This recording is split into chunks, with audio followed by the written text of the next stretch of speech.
والصلاة والسلام على أخيه ووصيه وخليفته ووارث علمه علم الأولين والآخرين الذي قيل في شأنه ضربة علي يوم الخندق أفضل من عبادة الثقلين ولعنة الله على أعدائهم أجمعين من الآن إلى قيام يوم الدين.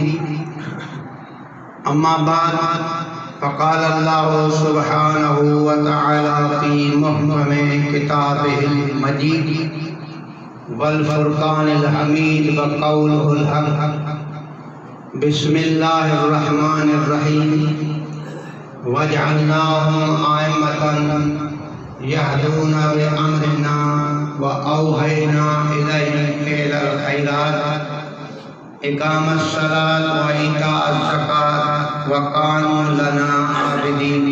صلوات محمد.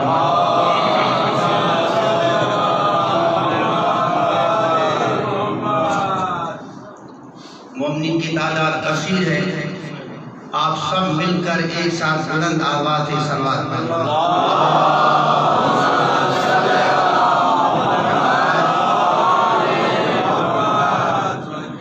اس مجلس اعلیٰ کی قبولیت کے لیے بلند آواز سے صلوات پڑھیں.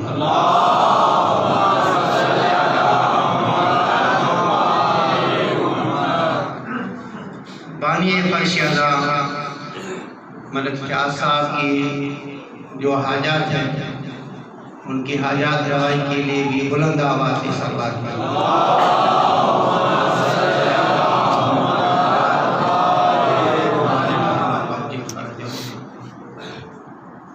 اور مولانا امداد علی صاحب کے بڑے بیٹے ہمارے بچے ذیشان بردی صاحب وہ بھی بیمار ہیں، ان کی شفا یابی مکمل صحت یابی کے لیے بھی بلند آواز سے صلوات پڑھیں.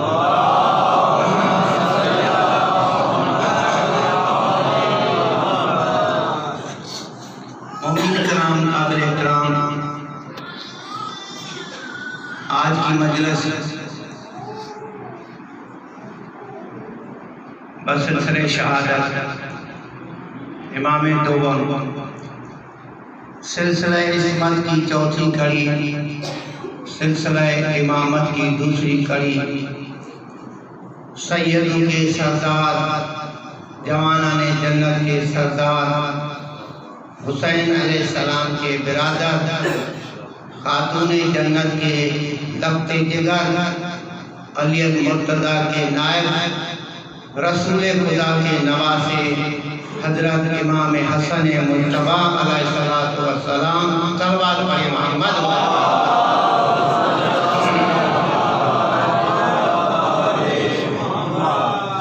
ان کی شہادت کی مناسبت سے یہ مجلس ادا برپا کی گئی ہے. اللہ تعالیٰ بانی مجلس کی اس کوشش کو اپنی بارگاہ میں قبول فرمائے. عزیزان محترم، وقت اتنا زیادہ نہیں ہوتا اور بیان کچھ زیادہ کرنا پڑتا ہے. یہ وہ ہستی ہے، امام حسن مجتبی کے حوالے سے بھی چند معلومات کرنے ہیں. اور جو آیت میں نے پڑھی ہے وہ بھی اسی مناسبت سے پڑھی ہے کہ خداوند عالم سورہ انبیاء کی آیت نمبر 73 میں ارشاد فرما رہا ہے وَجَعَلْنَاهُمْ أَئِمَّةً، اور ہم نے آئمہ بنائے ہیں، ہم نے آئمہ بنائے ہیں، يَهْدُونَ بِأَمْرِنَا، اور ہمارے آئمہ کی خاصیت یہ ہے کہ جو بھی ہدایت کرتے ہیں وہ ہمارے حکم کے مطابق کرتے ہیں. وَأَوْحَيْنَا إِلَيْهِمْ فِعْلَ الْخَيْرَاتِ، اور ہم نے ان آئمہ کی طرف وحی بھی کی ہے. کس چیز کی وحی کی ہے؟ فعل الخیرات، نیک کاموں کی ہم نے وحی کیا ہے. وہ نیک کام کون سے ہیں؟ اقامت الصلاۃ و ایتاء الزکات. وہ نیک کام یہ ہے کہ وہ نماز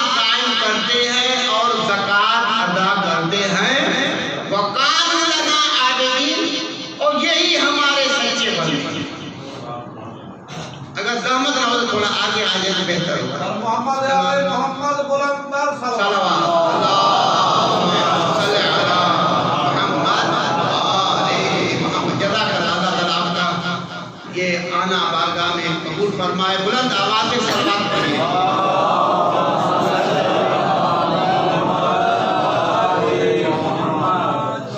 تو خدا فرما رہا ہے کہ ہم نے آئمہ بنایا ہے. اب آئمہ کی معنی کیا ہے؟ آئمہ کی معنی کیا ہے؟ جب آئمہ کی معنی سمجھ آئے گی تو پھر ہمیں آیت کا ترجمہ سمجھ آئے گا.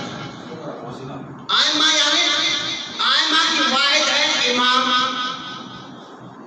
دو امامین، اور جب دو سے زیادہ بڑھ جائے تو امام کی جمع آئمہ ہوا کرتا ہے، جسے ہم آئمہ معصومین بھی بولا کرتے ہیں. آئمہ، اور خدا کرے ہم نے آئمہ بنائے ہیں، یعنی ہم نے امام بنائے ہیں. تو اب آئمہ سے مطلب اور آئمہ کا مقصد کوئی اور امام نہیں ہے، فقط وہی امام ہیں جو رسول اللہ کے 12 جانشین ہیں. صلوات پڑھیے محمد و آل محمد.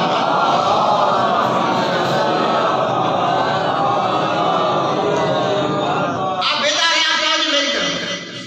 ہاں آئمہ کی طرف ہم نے وہی کیے. ہم نے آئمہ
امام حسن مجتبی علیہ السلام صلوات پڑھیے محمد وآلہ محمد۔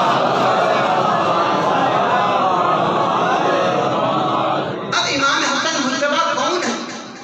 ان کی ہستی کیا ہے؟ ان کی شخصیت کیا ہے؟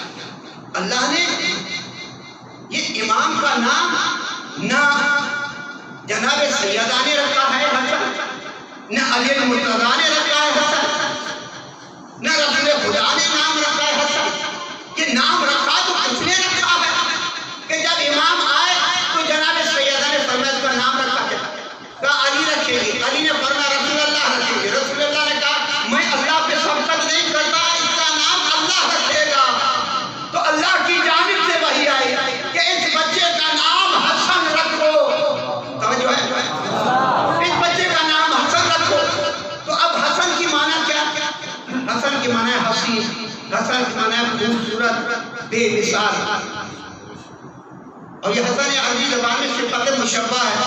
صفت مشبہ وہ صفت ہوتی ہے جو کبھی موصوف سے جدا نہیں ہوئی، یعنی اگر اللہ نے ایک حسن کا، امام کا، نواسہ رسول کا نام حسن رکھا ہے تو حسن کی معنی ہے خوبصورت، حسن کی معنی ہے حسین، یعنی ایسا نام ہے حسن کہ جو بچپن میں ہو وہ بھی حسین ہے، جوانی میں ہے وہ بھی حسین ہے، بڑھاپے میں بھی ہے جو حسین ہے، یا یوں کہوں دنیا حسن کی محتاج ہے، حسن حسن کا محتاج ہے۔ صلوات پڑھیے محمد وآل محمد۔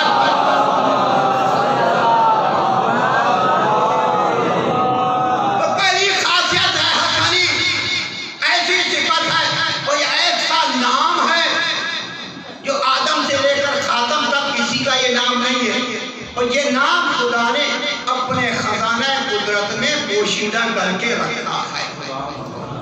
اور جہاں تک بات آتی ہے صلح کی، قرآن کے دو سورہ پڑھے، سورہ بقرہ اور سورہ نساء، اور دونوں سورتیں 3 پاروں میں پھیلی ہوئی ہیں، اور دونوں سورت کا لب لباب ہے صلح۔ جب سورہ نساء کا خلاصہ پڑھیں گے تو اس کا نتیجہ ہوگا الصلح خیر، کہ صلح بہترین عمل ہے، صلح بہترین عمل ہے۔ تو آدم علیہ السلام نے کیا صلح نہیں کیا؟ نوح علیہ السلام نے صلح نہیں کیا؟ ہر ایک نبی نے صلح کیا، ہر ایک امام نے صلح کیا، ہر نبی نے صلح کیا، ہر امام نے صلح کیا، لیکن اللہ تعالیٰ کو امام حسن کا صلح ایسا پسند آیا تو صلح نے تو سارے نبیوں نے صلح کیا، تمام ائمہ نے صلح کیا، لیکن اللہ کو صلح حسن اس لیے پسند آ گیا کہ جب صلح کا نام آئے گا تو ہمیں صلح حسنی کے علاوہ اور صلح نظر نہیں آئے گا۔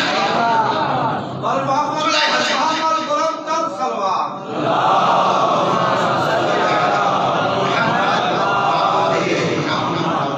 اور جہاں تک تعلق ہے علم حسن، کیا کہتے ہیں سبحان اللہ، علم حسن مجتبی، ہم تو جب ہوش سنبھالتے ہیں، جب بولنے کے قابل ہوتے ہیں، جب اسکول جانے کی عمر ہوتی ہے، لوگ کہتے ہیں بھائی ابھی 6 سال کا بچہ ہو جائے تو اسکول بھیجو، یا 5 سال کا بچہ ہو جائے تو اسکول بھیجو، اب یہ کیا پڑھے گا بیچارہ، کیا بتائے گا؟ تو ایک روایت ہے کہ جب اللہ کے رسول مسجد نبوی میں خطبہ دیتے تو جب امام حسن مجتبی کا بچپنا جب گھر آتے ہیں تو منو ان جو رسول اللہ خطبہ ارشاد فرماتے ہیں وہ بے عین ہی آ کر امام حسن مجتبی اپنی والدہ کو بتاتے ہیں۔ آپ پریشان نہیں ہو رہے کیونکہ میں چاہ رہا ہوں کسی موضوع پہ ہی بات ہو جائے کہ امام حسن مجتبی اپنے نانا کا پورا بیان اپنی والدہ کو سنا رہے ہیں، اس وجہ سے امام حسن کو ترجمان وحی رسالت کہا جاتا ہے۔ اور جناب سیدہ جب مولانا متقین گھر آتے تو پورا بیان جناب سیدہ علی المرتضیٰ کو بیان کرتی کہ آج میرے بابا نے یہ ارشاد فرمایا، آج میرے بابا نے یہ ارشاد فرمایا۔ تو میرے مولانا نے پوچھا آپ گھر میں ہوتی ہیں، آپ نے بیان کہاں سے سن لیا؟ تو تو جناب سیدہ نے فرمایا یہ جو میرا بیٹا حسن مجتبیٰ ہے یہ پورا بیان مجھے آ کر یہی سنایا کرتا ہے۔ اس میں کیا دو وجہ ہیں۔ ایک تو وجہ جناب سیدہ نے بتائی کہ ہمیشہ دستوری ہے، ماؤں کے لیے درس ہے کہ جب بچہ کہیں مجلس میں جائے، کہیں وعظ سننے جائے، کہیں تقریر میں جائے، تو جب گھر واپس آئے بچہ تو ماں کی ذمہ داری ہے کہ بچے سے پوچھے کہ بیٹا آج مولانا صاحب نے کیا پڑھا، مولانا نے کیا حدیث پڑھی، آج مجمع میں کیا بیان ہوا۔ تو کچھ نہیں تو ایک حدیث تو بچہ یاد ہی کر لے گا۔ تو یہ بھی پیغام ہے جناب سیدہ ہے، لیکن آج ماڈرن دور ہے، بچے سے پوچھیں گے بھائی آج کون سا گانا سن کے آئے، آج کون سا وہ تماشا دیکھ کے آئے، کون سا گانا سنا۔ نہیں، جناب سیدہ کی سیرت کیا ہے؟ یہ ہے کہ جب بچہ کسی مجمع میں جائے، کسی مجلس میں جائے، تو ماں کا یہ فرض بنتا ہے کہ بچے سے پوچھے کہ بیٹا آج مولانا نے کیا فرمایا۔ صلوات پڑھی محمد و آل محمد۔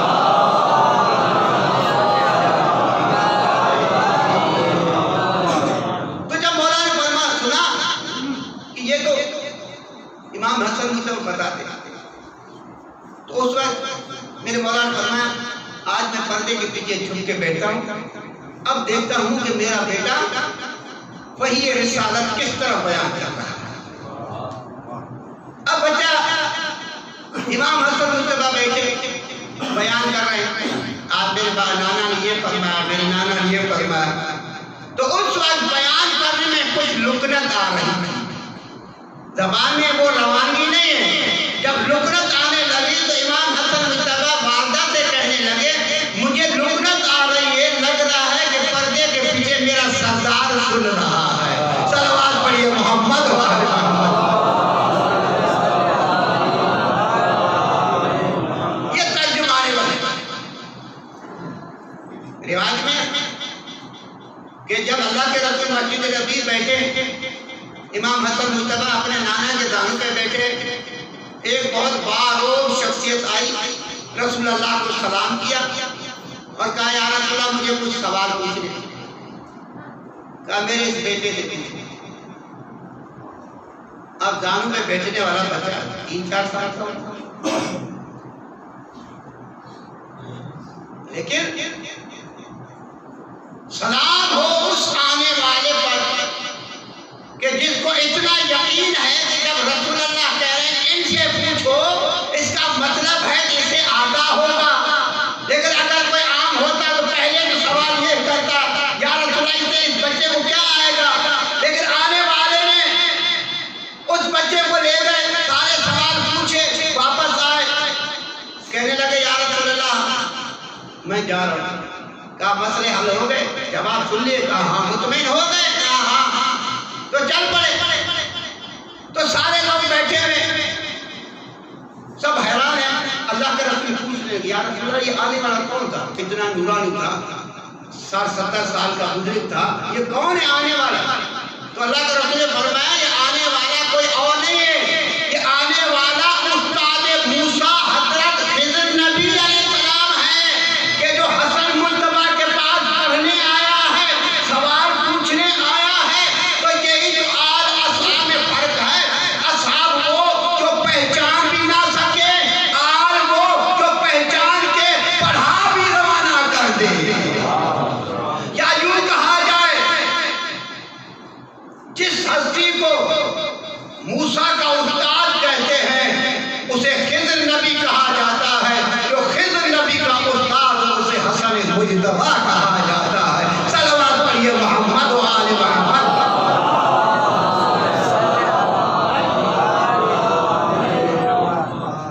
تو سیرت حسن مجتبیٰ، علم حسن، سخاوت امام حسن، اور وہی بات آتی سخاوت تو ہر نبی نے کی، سخاوت ہر امام نے کی، مگر دسترخوان کائنات میں مشہور ہے تو دسترخوان حسن مجتبیٰ، دسترخوان حسن مجتبیٰ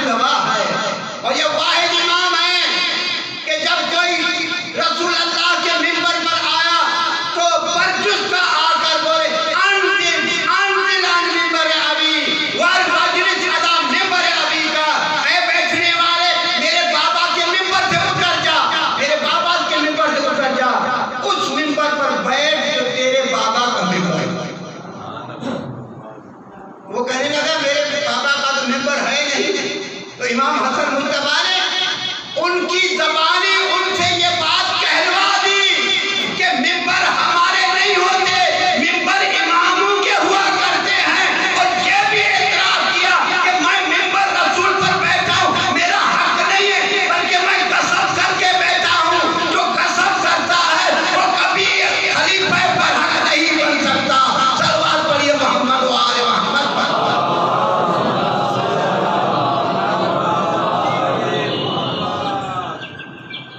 قیصر روم نے سوالات بھیجے، اور ایک مرتبہ تو فقیر شام اور اس کے ساتھی بیٹھے، امام حسن بھی موجود ہیں، تو وہ فقیر شام کہنے لگا، اے حسن مجتبی، میں نے سنا کہ آپ کے بابا اور آپ کے نانا ہر چیز کی تعداد گن کے بتاتے تھے، دیکھ کے بتاتے تھے ہر چیز کی تعداد، کیا آپ ہی بتا سکتے ہیں؟ تو امام حسن مجتبی نے فرمایا کہ اللہ تعالیٰ نے جو علم میرے نانا کو دیا، میرے نانا نے علم میں بخل نہیں کیا، وہی علم میرے بابا علی کو دیا، جو علم میرے بابا علی کو ملا وہی علم بابا علی نے میری طرف منتقل کیا۔ تو کہنے لگے سامنے کھجور کا گچھا لگا ہوا ہے، آپ یہاں سے گر کے بتائیں، اندازن بتائیں کہ اس کھجور کے گچھے میں کتنی کھجوریں ہیں؟ آپ جاگ رہے ہیں؟ کتنی کھجوریں ہیں؟ تو امام نے فرمایا 4003 دانے۔ تو گچھا کاٹ کے نیچے لایا گیا، گننے لگے، جب گنے 4002 جب ہوئے تو گننے والے نے ایک دانہ چھپا لیا، ایک دانہ چھپا لیا، کہا 4002۔ تو سب لوگ کہنے لگے سبحان اللہ، آپ نے تو بہت اچھا اندازہ بتایا، صرف ایک کم ہو رہا ہے۔ امام نے فرمایا کائنات ادھر سے ادھر ہو سکتی ہے، ایک دانہ کم نہیں ہو سکتا، جو میں نے کہا ہے وہ ہوتا رہے گا۔ اے چھپانے والے، تو وہ دانہ خود نکالتا ہے یا دانے کو خود حدود و باہر آ کے میری امامت کی گواہی دے؟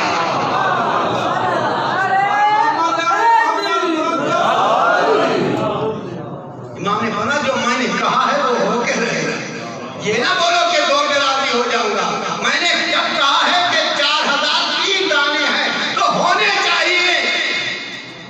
تو بس آخری بات بیان کر کے آپ کی زحمت امان کرتا ہوں۔ ایک مرتبہ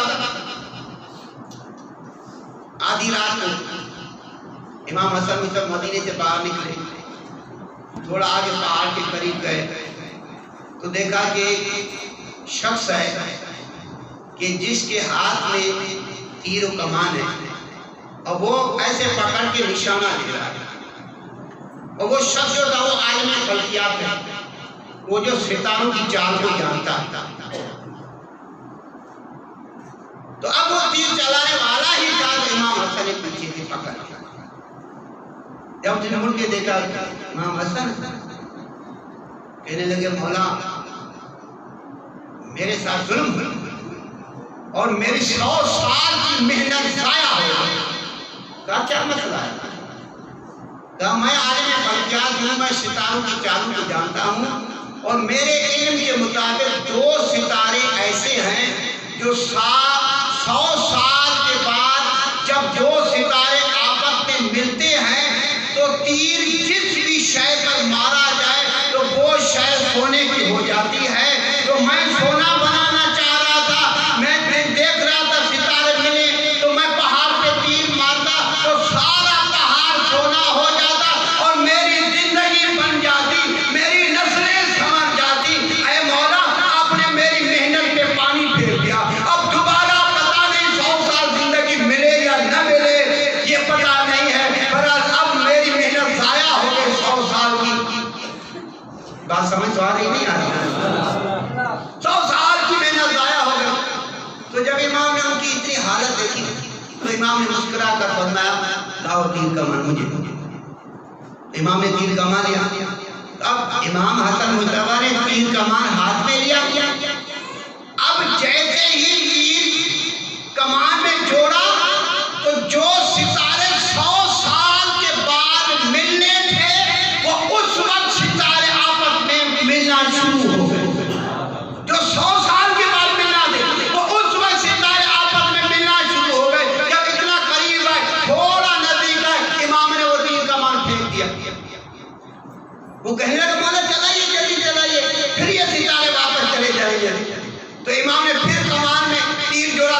جب پھر مارنے کا ارادہ کیا, وہ 100 سال کے بعد آنے والے ستارے اس وقت آ کر ملنے لگے.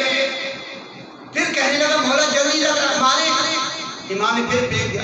جب 3 مرتبہ امام نے ایسا کیا, وہ شخص کہنے لگا مولا راز بتائیے ہمیں, میں تو مارا جا رہا ہوں, یہ کس طرح آپ کر رہے ہیں؟ تو امام نے مسکرا کر فرمایا آپ نے سارا معاملہ دیکھ لیا. تم میں اور ہم میں یہی تو فرق ہے, تم 100 سال ستاروں کا انتظار کرتے ہو, تم ستاروں کا انتظار کرتے ہو اور ستارے ہمارا انتظار کرتے ہیں. ستارے ہمارا انتظار کرتے ہیں, ہم ستاروں کے محتاج نہیں ہیں. ارے ستاروں کی کیا بات ہے, اگر میں اس دیوار بولتا ہوں سونے کے ہو جا تو سونے کے ہو جائے گی. صلوات پڑھیے محمد و آل محمد.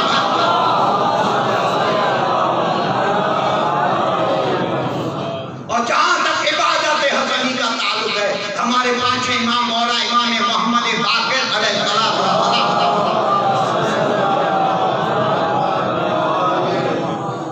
صلوات سے لگ رہا ہے آپ تھک گئے ہیں, بلند آواز سے صلوات پڑھیے.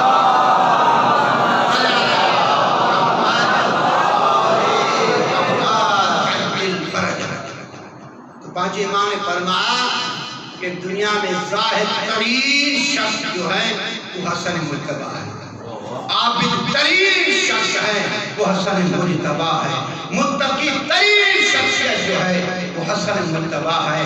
تو عزیزان محترم, حسن مجتبی کو دیکھا جائے تو عبادت میں بھی بے مثال ہے, سخاوت میں بھی بے مثال ہے, علم میں بھی بے مثال ہے, حسن میں بھی بے مثال ہے, صلح میں بھی بے مثال ہے. اب لوگ یہ سوال کرتے ہیں کہ بھائی یہ کیسے ممکن ہے کہ ایک بھائی نے قیام کیا, ایک بھائی نے صلح کر دیا.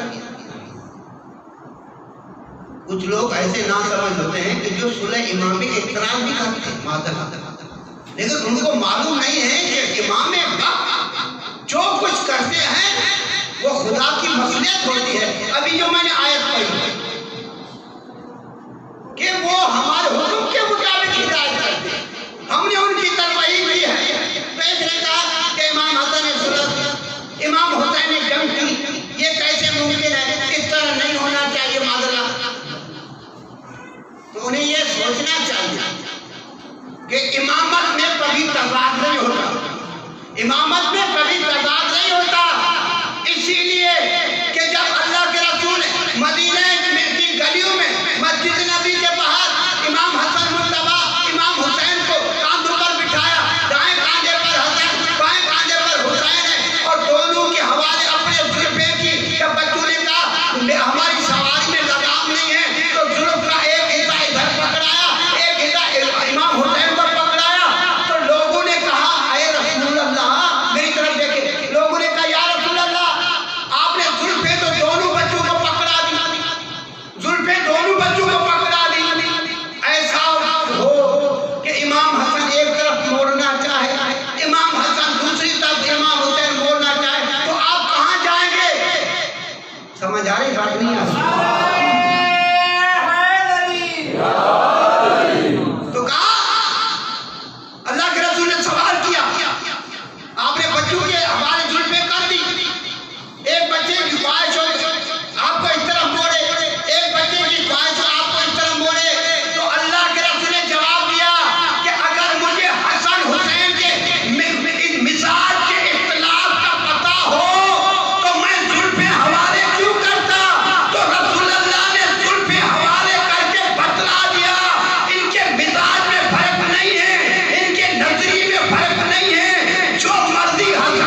رسول اللہ کی بھی رحلت کی رات ہے، لیکن ہم تو رسول اللہ کی رحلت بھی مناتے، اچھا وفات بھی مناتے، خوشی بھی مناتے۔ تاریخ تو برادران مسلمانوں کے نبی کو 12 ربیع الاول ہے، وفات کی تاریخ وہی ہے، ولادت کی تاریخ وہی ہے، مگر وہ وفات کا نہیں مناتے، غم خوشی کرتے ہیں۔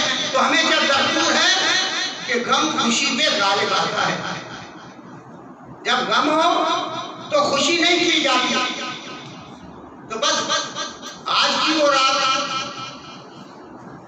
کہ نواسے کی بھی رحلت ہے، نانے کی بھی رحلت ہے، اور جب ان دونوں بچوں کے لیے لباس آئے تو امام حسن کے لیے سرخ لباس آئے، امام حسین کے لیے سرخ لباس آیا، امام حسن کے لیے زرد لباس آیا۔ تو اللہ کے رسول نے پوچھا اے جبرائیل ان کی وجہ کیا؟ تو جبرائیل نے کہا وجہ یہ ہے کہ امام حسن زہر سے شہید ہوں گے اور امام حسین تلوار سے شہید ہوں گے۔ بس اللہ تعالیٰ نے امام اگر آپ پوچھنے کے لیے جمع ہوئے ہیں تو اپنے ذہن سے دنیا کے خیالات نکال دیں تو آپ کو پھر رونا آئے گا۔ یہ رلانا ذاکر کا کمال نہیں ہے، جتنی آپ توجہ ذکر حسین میں دیں گے اتنا آپ کو رونا آئے گا۔ بس اللہ تعالیٰ نے حسین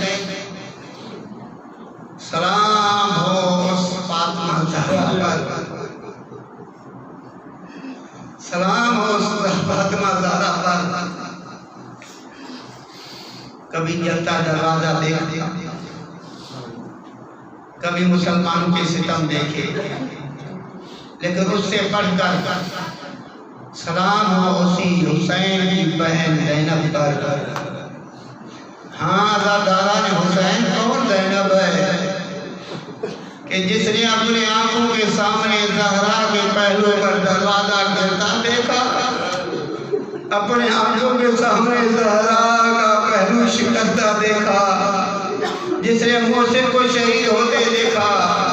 ہاں اللہ تعالیٰ نے حسین وہی تو زینب ہے نا، کبھی بابا علی کے سر کی پٹی بھی کر رہی ہے، کبھی مدینہ چھوڑا جا رہا ہے، لیکن سلام ہو اس علی کی بیٹی زینب پر۔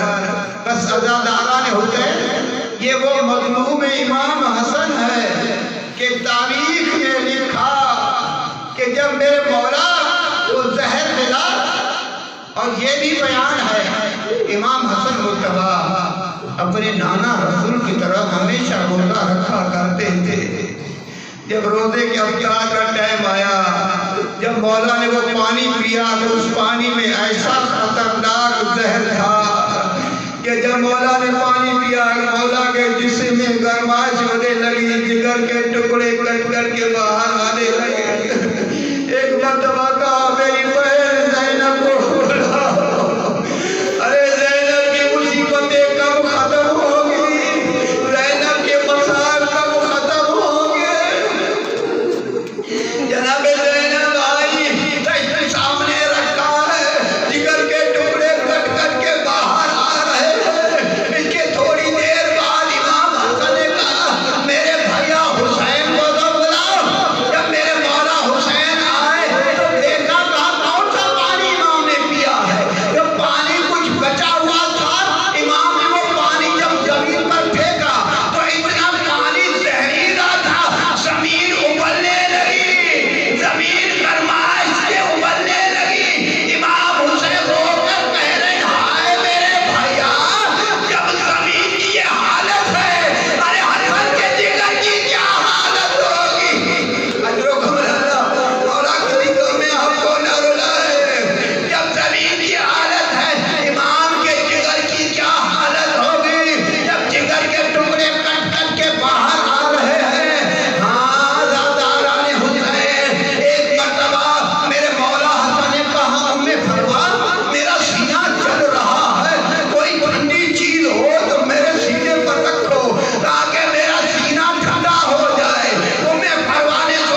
یہ شریعت کا حکم ہے کہ کفن کو کسی کٹ سے نہ کاٹو، کفن کو کینچی سے نہ کاٹو، کفن کو پتھر سے نہ کاٹو، کفن کو شیشے سے نہ کاٹو، اس لیے کہ میت کا احترام ہے کہ کفن کو کینچی سے بھی نہ کاٹو۔ خدا جانے وہ کون سے مسلمان تھے کہ جس کفن کو کینچی سے یا سوئی سے سینے کا حکم نہیں ہے، اس کفن پر کتنے تیر مارے، کوئی جگہ باقی نہیں تھی۔ ابھی آپ نے تو سنا، یہی تو دونوں بھائیوں میں فرق ہے، ایک کا جنازہ تیروں پر تھا، ایک کے جنازے پر تیر تھے۔ اجرکم اللہ، بہت رونے کے اللہ ہوتے ہیں، مولا کسی کم میں نہ رلائے، فیاض صاحب کی خدا حاجت قبول فرمائے، یہی قبولیت کا ٹائم ہے۔ اجرکم اللہ، اجرکم اللہ، بہت رونے کے اللہ تعالیٰ ہوتے ہیں۔ انصاف سے بتائیے کہ کتنا بھی تاریخ میں غریب سے غریب شخص نہ ہو، غریب سے غریب شخص نہ ہو، آج تک آدم سے لے کر خاتم تک ہمیں کوئی تاریخ ایسی نہیں بتلاتی کہ کوئی جنازہ قبرستان گیا ہو اور زخمی ہو کر واپس آیا ہو۔ اس سے بڑھ کر حسن مصطفیٰ کی کیا مظلومیت ہے؟ اجرکم اللہ، بس اللہ تعالیٰ نے حسین آخری جملے سن لیں، مجلس قبول ہے۔ بس اللہ تعالیٰ نے حسین، جب میرے مولا حسن کا جنازہ لے جایا جا رہا تھا، جب میرے مولا عباس نے دیکھا کہ تیر آنا شروع ہو گئے تو میرے مولا عباس واپس آئے، اپنے گھر آئے، اپنے حجرے میں تلوار لٹکی ہوئی تھی، تلوار اٹھائی اور نکل پڑے۔ جب تلوار اٹھا کر اپنے حجرے سے باہر آئے تو سامنے جناب زینب کھڑی ہو گئی۔ عباس کہاں جا رہے ہو؟ مولا کسی کم میں نہ رلائے، جناب زینب نے ہاتھ پھیلا کے کھڑی ہو گئی، کہا عباس کہاں جا رہے ہو؟ کہا آئے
الله على القوم الظالمين سيعلم الذين ظلموا أي منقلب ينقلبون يا إلهي يا سيدي يا مولاي بحق فاطمة وأبيها وبالها وأنيها خداوندہ محمد آل محمد کے صدقے ہماری مجلس ادا کو اپنی بارگاہ میں قبول فرما. ابھی ہماری آنکھیں آنکھوں کے تر ہیں, یہ قبولیت کرتا ہے جب تک آنکھیں خشک نہیں ہوتی. تو لہذا توجہ کے ساتھ آمین کہتے جائیے تاکہ ہماری دعائیں قبول ہوتی جائیں. یا اللہ محمد و آل محمد کے صدقے ہمارے پرسے کو ہمارے گریے کو اپنی بارگاہ میں قبول فرما. محمد و آل محمد کے صدقے یا اللہ جتنے مومنین یہاں تشریف لائے ہیں, مومنات یہاں تشریف لائے ہیں, یا اللہ سب کی حاجات کو پورا فرما. جو مومنین مومنات بیمار ہیں ان کو شفائے کاملہ عطا فرما. ذیشان مہدی بچہ بیمار ہے, یا اللہ ان کو شفائے کاملہ عطا فرما. محمد و آل محمد کے صدقے جو مومنین مومنات کے اولاد ہیں ان کو صالح اولاد عطا فرما. ہمارے برادر ملک فیاض صاحب کافی عرصے سے اولاد کی نعمت کے منتظر ہیں, یا اللہ یہ جناب رباب کی خالی جھولی کا واسطہ, سکینہ بنت حسین کا واسطہ ان کو صاحب اولاد قرار فرما, ان کو نیک اولاد عطا فرما. ایک امتیاز بھائی کا بھی نام لیا جا رہا تھا, یا اللہ ان کو بھی صاحب اولاد فرما. جتنے دیگر مومنین مومنات ہیں ان کو بھی صالح نرینہ اولاد عطا فرما. یا اللہ جن کو اولاد عطا کی ہے ان کی اولاد کو نیک صالح قرار فرما, حسین کا عزادار قرار فرما. محمد و آل محمد کے صدقے یا اللہ تمام مومنین مومنات کی توفیقات خیر میں اضافہ فرما. مولانا امداد علی صاحب اس جنگل میں خدمات کر رہے ہیں, محمد و آل محمد کے صدقے یا اللہ ان کی خدمات کو قبول فرما, اور جو جو ان کے دل کے مقاصد ہیں ان کے مقاصد کو پورا فرما. محمد و آل محمد کے صدقے یا اللہ فرش عزا بانی مجلس عزا کی جو حاجات ہیں ان کی حاجات کو پورا فرما. آخر میں ایک سورہ فاتحہ آپ تمام مومنین کے مرحومین کے لیے, اور سید سرور حسین زیدی ابن اصغر حسین زیدی, مرحومہ سیدہ زکیہ خاتون بنت سید شبیر حسین, یہ ان کے لیے سورہ فاتحہ کی التماس ہے. صرف ان کے لیے نہیں ہے, تمام مومنین مومنات مرحومین کے لیے ایک مرتبہ سورۃ الفاتحہ. بسم اللہ الرحمن الرحیم. الحمدللہ یا غلام یا غیر المغضوب علیہم ولا الضالین.